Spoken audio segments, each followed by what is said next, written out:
민주당 원내대표 경선에 출마한 두 후보자의 합동 토론에 함께하셨습니다. 자, 이어서 목요일마다 저희가 만나는 시간이죠. 김종대 정욱식의 평화로 지금부터 시작해 보겠습니다. 제 오른쪽에 김종대 전 의원 나와 있습니다. 안녕하십니까? 안녕하세요. 네, 제 왼쪽에는 정욱식 평화네트워크 대표 나와 있습니다. 안녕하십니까? 안녕하십니까? 네, 자 이번 주 주제 사실은 뭐 이 해외 외교 관련된 주제 중에서 가장 또 핫하고 많은 국민들이 관심 가지고 있는 주제가 아닐까 싶습니다. 일본이 후쿠시마 그 원전 오염수를 2년 뒤부터 30-40년에 걸쳐서 다 방류를 해버리겠다. 물론 뭐 희석을 삼중수소 그 오염수를 희석을 해서 방류한다고 했는데요. 자, 이 오염수의 안전한 방류, 안전한 처리 가능하다고 보신가? 저도 이제 말하면서 웃음이 좀 나오는데, 자, 어떻게 보세요? 그 우선 이것을 전격적으로 결정했다는 사실이 네. 지난 13일에 도발이다. 13일에 도발이다. 이거는 일본의 어떤 그 또 다른 어떤 기습 도발이라고 저는 생각을 하는데 기습 도발이다. 왜 그러냐? 네.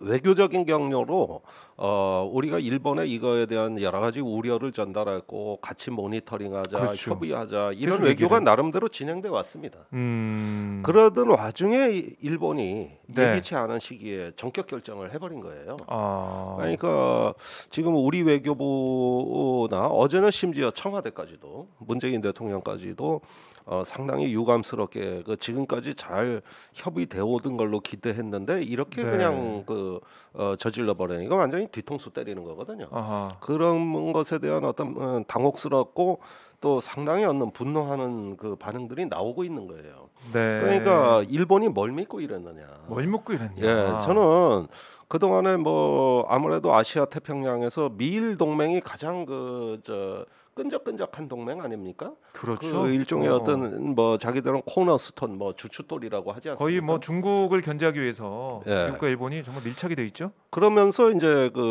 나오는 그걸 어떻게 보면은 과시해 버리는 아. 미일 동맹이라는 이런 어떤 힘을 과시하는 단계로까지 나아가니까 네.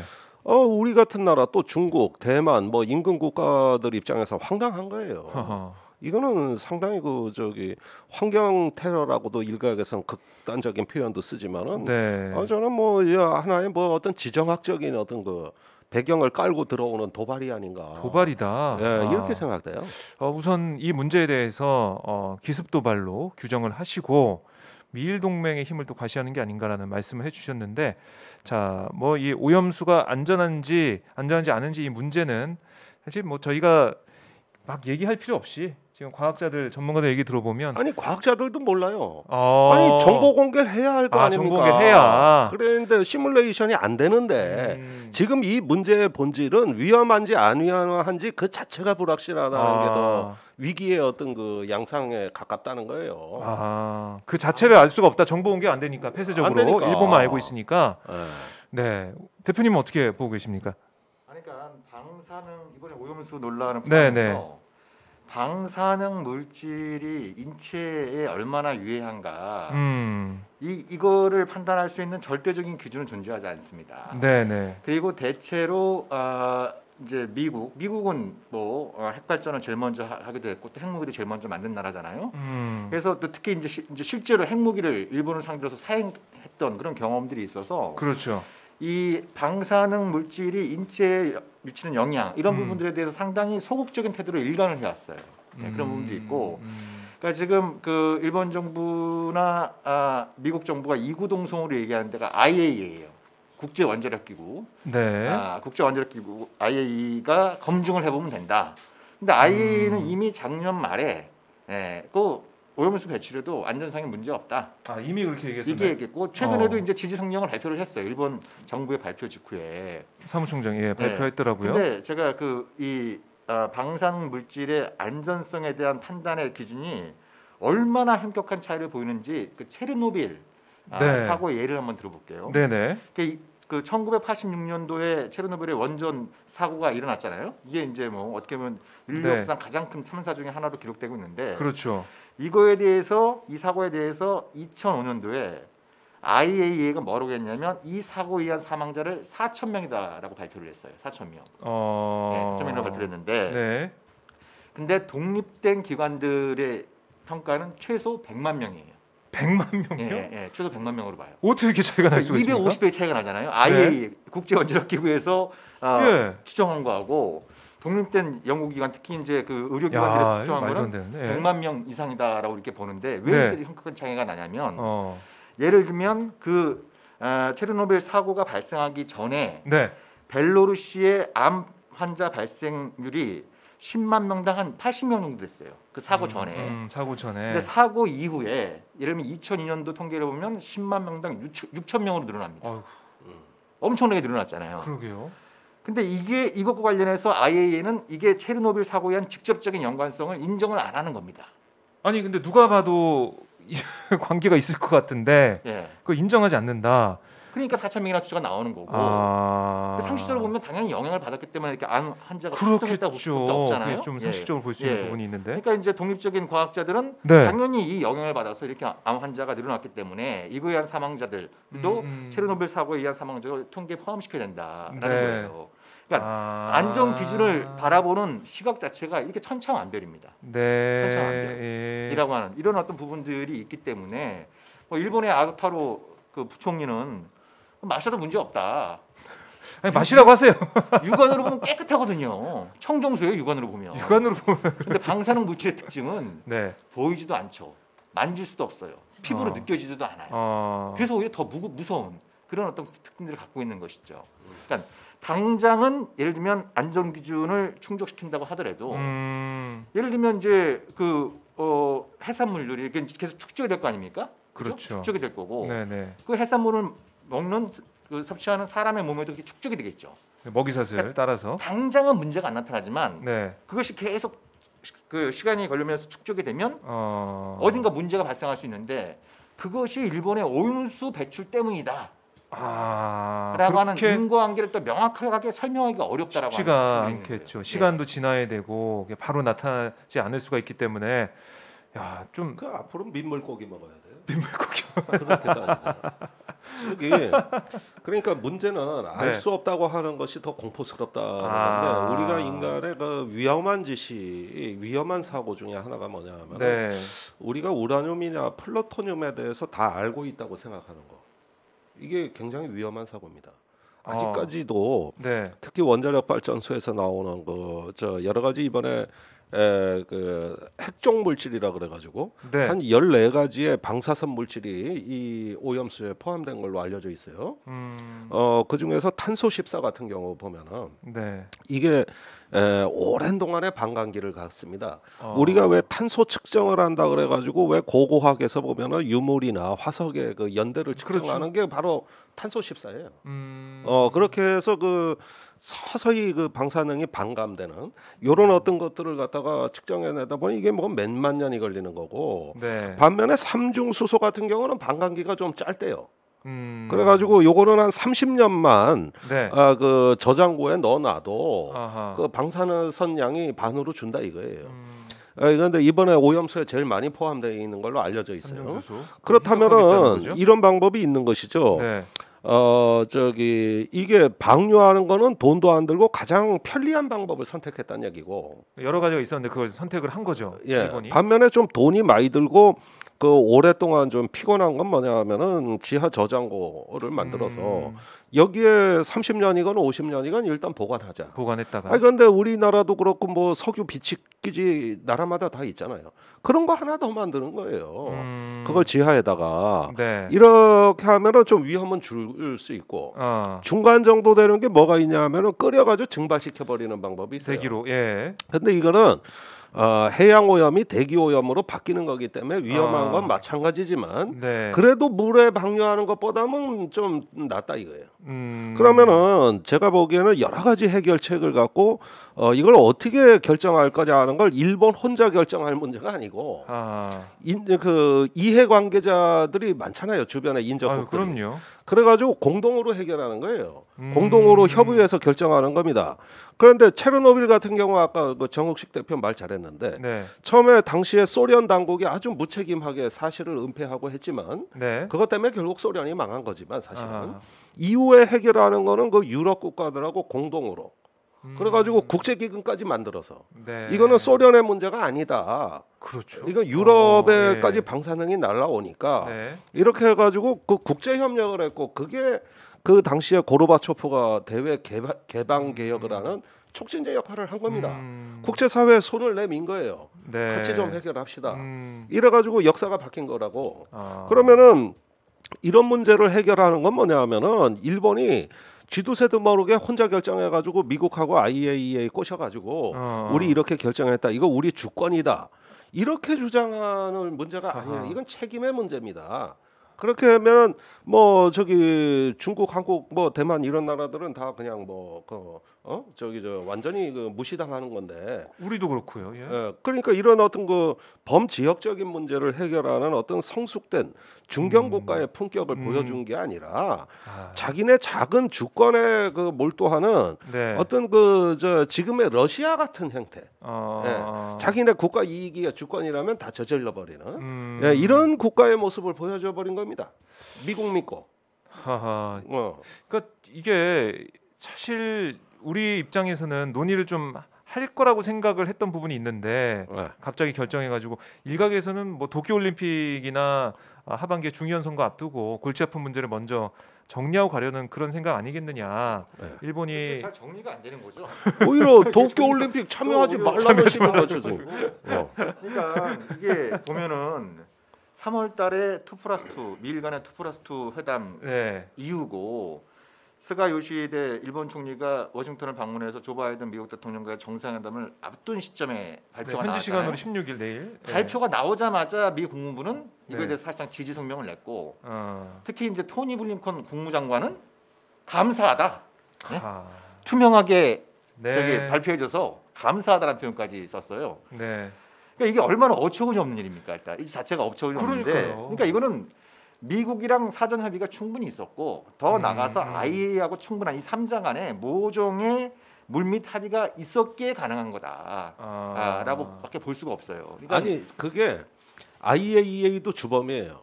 거기가 핵 확산을 금지하는 국제기구 아닙니까? 그렇죠. 그러나 원자력 발전소의 친화적인 그 기관이란 말이에요. 예. 그러니까 이 핵연료, 이 원전을 장려한단 말이에요. 단지 무기화되지 않는 거를 그 차단하는 기구지. 예, 그래서 핵의 투명성이라면은 원전 많이 짓자는 입장이 거기 득실득실합니다. 원전 마피아들이 아주 득실득실한 기관이에요, 거가. 그러니까 일본으로서 로비할 수 있는 그 접촉선이 많습니다.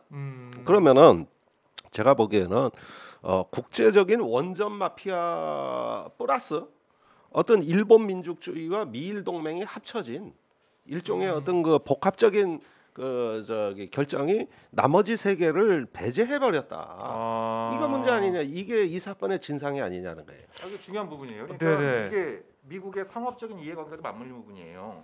네. 그 세계 원전 사업에서 미국은 사실상 이제 원전 건설을 자체적으로 중단을 한 상황이지만 원천 기술을 많이 갖고 있습니다. 미국의 기업들이 네. 원천 기술을 많이 갖고 있어요. 예를 들어서 우리나라가 그 이명박 정부 때 UAE에 원전 수출을 했다라고 네. 막 대대적인 보도를 했죠. 엔비어 창가 엄청나게 불러댔잖아요. 네. 실속은 미국 기업이 챙긴 거예요. 아 그래요. 예. 그때 20억 달러인가 로열티로만 미국에 지불하는 게 로열티가 들어가니까 뭐 그런 거예요. 그러니까 빨리 그 후쿠시마 오염수를 처리를 하고 네. 폐로 작업을 완료함으로써 네. 다시 한번 이제 원전 르네상스를 일으키겠다라고 하는 IAEA, 예. 그다음에 미국의 그 상업적인 이해, 그다음에 이제 미일 동맹 강화를 통해서 중국을 견제하겠다라고 하는 지정학적 또 이제 의도 이런 부분들이 맞물려 있는 부분들이 있는데 네. 여기서 중요한 부분은 그래요. 왜 IAEA가 검증 기구가 되냐는 거예요.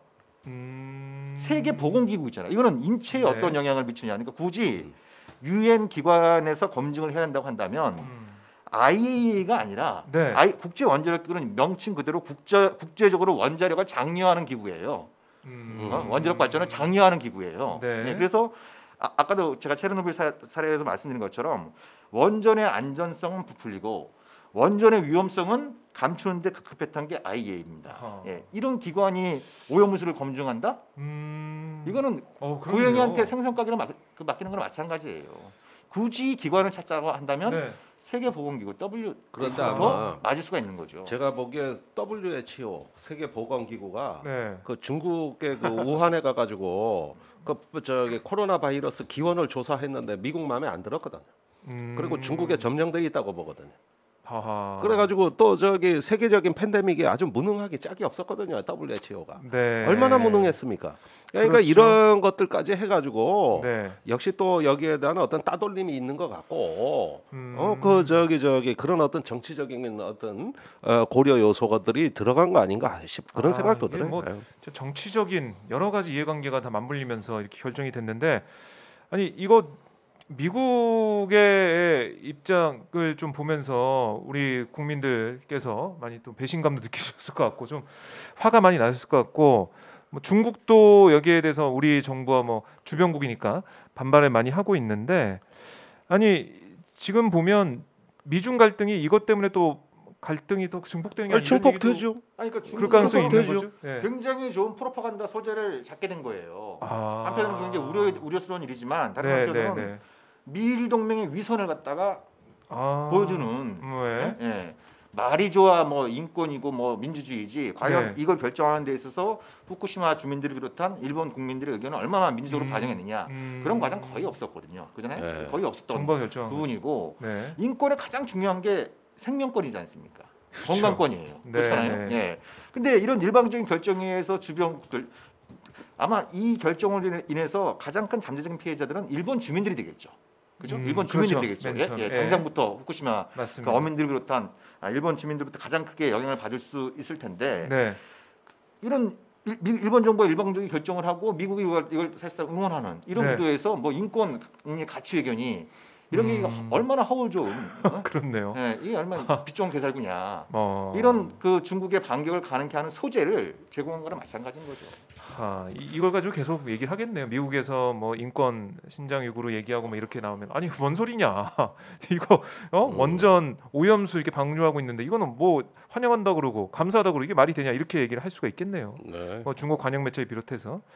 자, 뭐 이 문제는 저희 어제 문재인 대통령이 얘기했듯이 여러 가지 조치를 좀 검토하고 있는 상황인데요.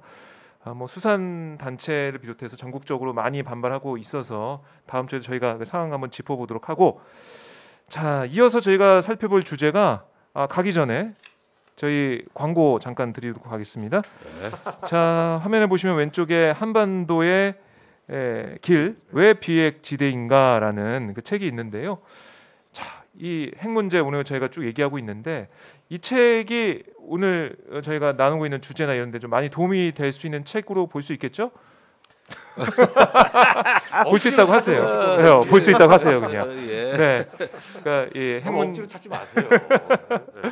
그러니까 이 비핵지대의 중요성 그리고 우리 어떻게 그 길로 갈 것인가라는 내용이 담겨 있어서요. 유익한 책이니까 여러분들 많이 구매해 주시고요. 사랑해 주시면 고맙겠습니다. 자, 이렇게 오늘 좀 짧게 광고 말씀드리고 1부의 두 번째 주제로 가보도록 하겠습니다. 자, 이란 얘기를 해봐야 될 것 같아요. 먼저 우리 한국 케미오 이 선장과 선박까지 이번에 다 이제 풀려났습니다. 이 상황 좀 어떻게 좀 판단하고 계십니까? 예, 일단은 뭐 무사기환을 축하드리고요. 또 아무 탈 없이 이렇게 사태가 원만하게 해결돼서 정말 다행이다 하는 말씀을 먼저 드리고요. 자, 중요한 거는 이란에 돈을 안 주고도 사태 해결을 했습니다. 원래 맞아요. 그 10억 달러 우리 자산 동결한 거 그거를 갖다가 뭐 전제 조건으로 한다는 소문이 들었지만 그러나 순전히 외교적인 노력으로만 우리 어떤 그 10억 달러에 대한 어떤 일본의 그 자산 해제가 없이도 이 사태가 해결됐다는 거예요. 그러니까 요거는 매우 중요한 대목이고 애시당초 돈도 돈 문제였지만은 당시에 미국하고 이란이 첨예하게 갈등하면서 한국을 시범 케이스로 두들겨 팼던 측면도 있었던 것이고 그런 부분들이 좀 완화됐다. 이런 점에서 저는 어쨌든지간에 요건 외교부를 좀 칭찬은 해줘야 돼요. 그때 당시에 최종건 차관이 가서 빈손으로 돌아왔다고 그렇게 두들겨 패던 언론들이 막상 해결하니까 또 말이 없어. 이러면 외교관들 사기가 떨어지거든. 칭찬하고 칭찬해야죠. 이런 점에서 조금 저기 평가해줄 거는 평가해줘야 된다. 그리고 사실 저기 이란의 그 포괄적 핵 협정이라고 하는 거 있잖아요. 그 JC 뭐 POA인가 하는 거. 네. 이게 지금 저기 뭐 정옥식 대표가 얘기를 하겠지만은 다시 부활이 되냐 마냐 하는데 이걸 갖다가 이스라엘이 겐세이를 놓고 있단 말이에요. 겐세이 발언도 나오고. 예. 그래가지고 전직 의원이라고 너무 이렇게 이거 국회의원들이 겐세이란 말을 잘 썼어요.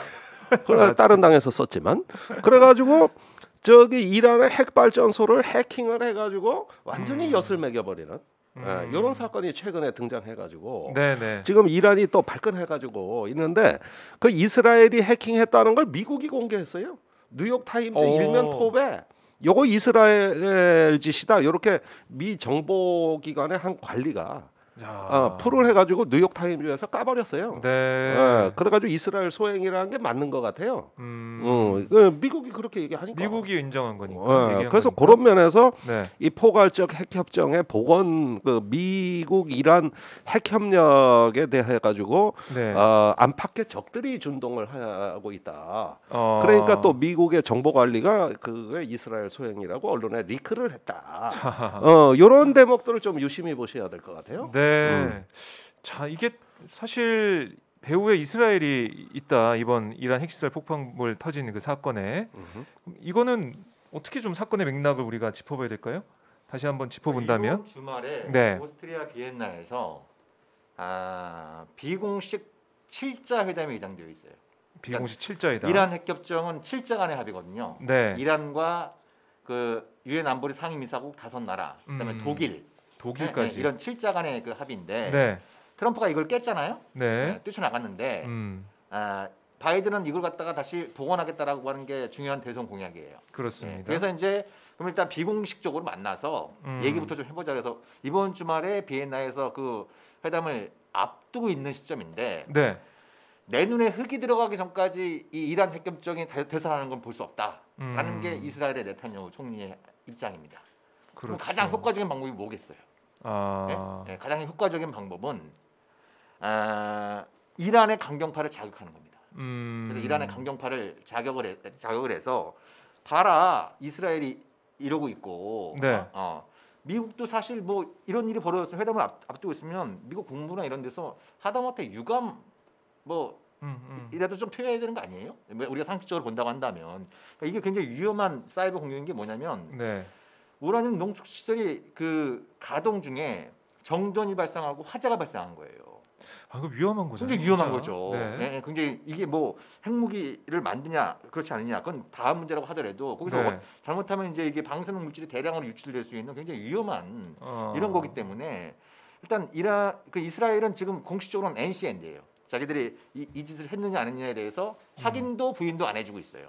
미국 관리가 이스라엘의 네. 관영 매체들은 이스라엘의 모사드가 한 거다라고 보도를 하고 있어요. 보도를 하고 있는 이런 어떤 그 상황이란 말이에요. 네. 그래서 비엔나 회담을 앞두고 쟤를 한번 제대로 뿌려보겠다. 라고 하는 게 이제 가장 본질적인 동기다라고 네. 볼 수 있는 거죠. 잘 되는 게 좋지 않으니까 이스라엘 입장에서는 원하지 않으니까 네. 그렇게 이란의 강경파를 자극할 수 있는 뭐 테러라고 볼 수 있겠네 이 사건 자체가. 네, 그거를 사이버 테러죠. 저지르고 굉장히 그 어떤 이스라엘식 대응입니다. 사실 음. 이스라엘이 그 미국과 동맹국이라 그러지만은 항상은 미국과는 무관하게 어떤 자기들의 그 독자적인 군사 행동을 지금까지 선호해 왔고 네. 일단 저지르고 보고 또 그 선제적이고 공격적인 전술을 선호하는 나라고 예전부터 그래왔던 거죠. 그렇죠. 이스라엘. 그리고 또 이란이나 이라크에 핵시설이 있다면은 전쟁 시간, 평시간 가리지 않고 폭격을 한다든지. 예. 그런데 조금 요즘은 이제 현대 기술이 발전하니까 폭격이라는 방식보다는 세련된 약간의 어떤 해킹과 같은 이런 네. 기술적인 어떤 그 행동을 선호하는 어떤 경향이 과거에 뭐 이란의 오시리큰가 그 저 핵시설 폭격 이라크의 오시아 원전. 그러는 그 원전 폭격했던 그 역사를 갖고 있는 나라입니다. 그러니까 이런 어떤 지정학적인 불안정을 인위적으로 조성함으로써 어떤 그 핵 협정이라는 하나의 평화 체제, 이 평화적인 레짐을 갖다가 흔들어면서 네. 이스라엘 위주의 어떤 중동 질서를 아하. 조금 더 그 가져갈 수 있는 하나의 네. 주도권에 대한 노림수가 있다. 그다음에 미국의 핵 협정은 이스라엘의 안보를 보장하는 협정이 아니라는 어떤 그 자기들 국익의 관점에서 네. 이 협정을 부정하고 있고 이러니까 어떤 전략적인 어떤 행동이 나온 거 아니냐. 네. 이렇게 돼서 이스라엘하고 이란하고 좀 갈등이 고조되면은 섣불리 미국이 동맹국인 이스라엘을 완전히 배제시키고 이란하고 밀월 관계를 쌓을 수 없는 이런 어떤 상황이 되는 거죠. 거기에 정치적 부담을 크게 증폭시켜서 네. 결국은 그 중동 질서에 있어가지고 하나의 어떤 평화로운 레짐으로 가는 것에 대해서 어떤 이것도 겐세이네. 그러고 보니까 웬 겐세이가 많아 이렇게 오늘따라. 아니 이게 예. 역효과인지 이건 예상된 결과인데 네. 이란 핵협정에 따르면 그 이란이 우라늄 농축할 수 있는 상한선이 3.67%예요. 3.67%까지 우라늄 농축을 할 수 있어요. 네. 협정에 근데 이제 트럼프가 이 협정을 깨고 난 다음에 이란이 20%까지 끌어올리겠다라는 입장이었어요. 예. 그 일환으로 이제 나탄즈 우라늄 농축소를 가동하겠다라고 발표를 하고 그걸 준비하던 와중에 그 이스라엘의 사이버 공격을 당한 셈인데 그걸 높이게 되면은 어떻게 되는 건가요? 그러니까 그 다음에 최근에 발표한 그러니까 네. 이스라엘의 공격 이후 발표한 건 60%까지 올리겠다 그랬어요. 그러니까 이게 뭘 의미하냐면 뭘 의미하니까? 보통 농축 우라늄이 저농축 네. 돼 있는 건 경수로의 원전 그 연료로 사용이 되죠. 그죠? 예, 저농축 우라늄은 고농축 우라늄은 핵무기의 원료가 되는 거예요. 핵분열 물질이 되는데 네. 이게 90% 이상 되면은 핵분열 물질이 될 수 있어요. 핵무기를 제조할 수 있는 이제 물질이 되는데 네. 예를 들면 60%까지 하겠다. 네. 했다. 그러면 60%에서 90% 가는 건 금방입니다. 금방이에요. 그런 단계를 보여주면서 우리 이제 핵무기 만드는 걸로 갈 거야. 예. 이런 얘기를 하는 거네요. 예, 그러니까 과거에 이란 핵협정을 할 때 중요하게 얘기했던 게 돌파 시간이에요. 그러니까 이란이 지금부터 핵무기를 만들겠다라고 마음 먹고 실제로 하나의 핵무기를 만드는 데까지 걸리는 시간을 돌파 시간이라고 할 때 네. 그거를 1년 이상으로 잡겠다라고 하는 게 이란 핵협정의 핵심적인 목표였어요. 그래서 당시 천재적인 수학자들이 다 모여가지고 계산을 한 게 3.67%가 그래서 나온 거예요. 예, 양은 얼마만큼 했을 때 3.6% 이렇게 나온 건데 합의를 하려고 했는데 60%까지 만약 하게 되면 네. 60%까지 하게 되고 이 양도 늘려가게 되면 이 기간이 수개월로 단축이 되겠죠. 수개월로 단축이 되는 네. 이런 어떤 부분들이 있을 수 있기 때문에 위험이 더 좀 높아지는? 이란이 굉장히 좀 강경한 네. 강경론이 이란 내에서 굉장히 좀 부상하고 있는 것이 지금 비엔나 회담을 앞두고 굉장히 좀 아문을 두리우는 그런 상황들이 나타나고 있는 거죠. 그렇네요. 근데 이스라엘 입장에 다시 좀 들어가서 보면 이스라엘도 중동에 좀 평화가 오면 그러니까 이란이 핵무기를 안 만들고 협정을 잘해서 잘 맺어가지고 그렇게 되면은 어떻게 보면 위험이 좀 사라지는 거 아닌가요? 그러니까 이스라엘이 원하는 가장 제가 볼 때 네. 이스라엘이 원하는 가장 자신들한테 그러니까 이스라엘도 다 그런 건 아니겠죠. 네탄야후를 비롯한 강경파가 원하는 있겠죠. 네. 시나리오는 이란 핵 문제가 해결될 듯 말 듯.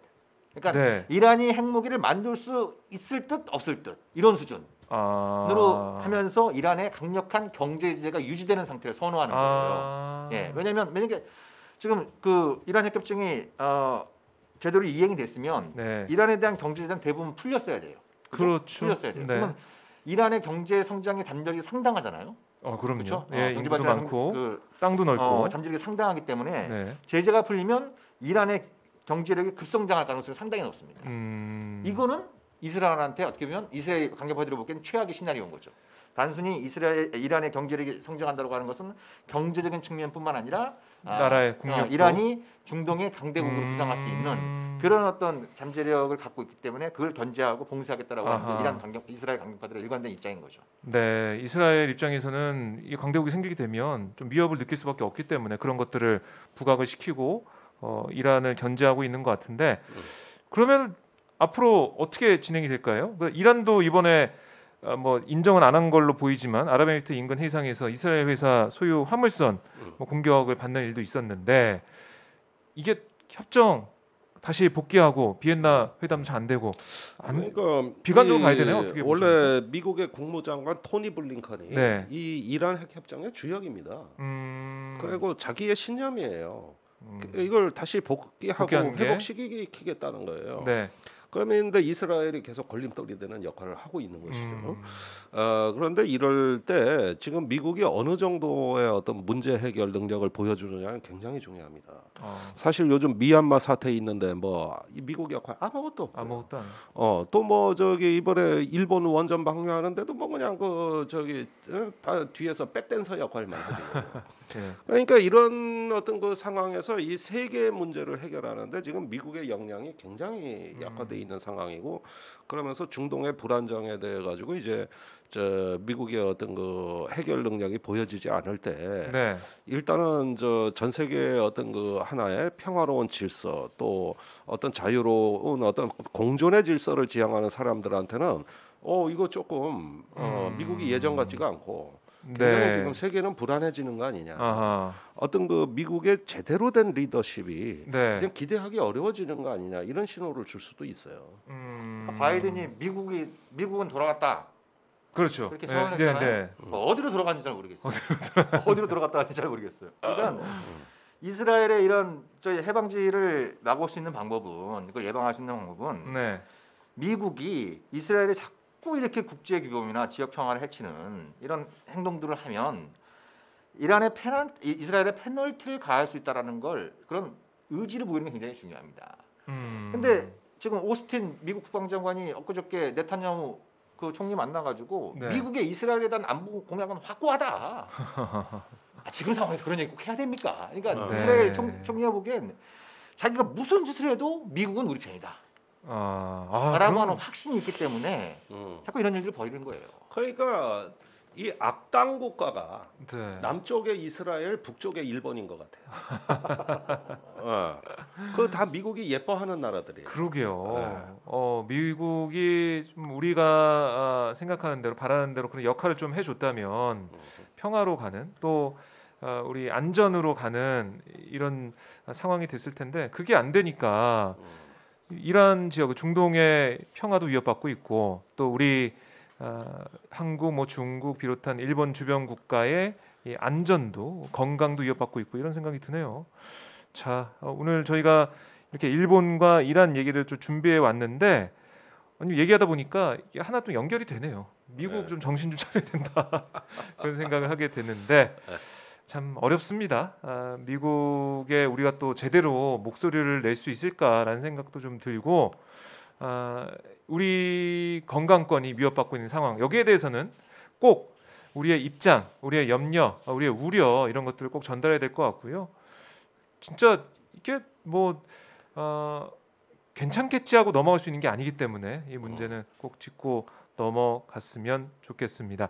자, 저희가 오늘은 좀 짧게 하지만 핵심만 딱딱 집어가지고 평화로 진행해봤는데 여러분들 어떻게 보셨습니까?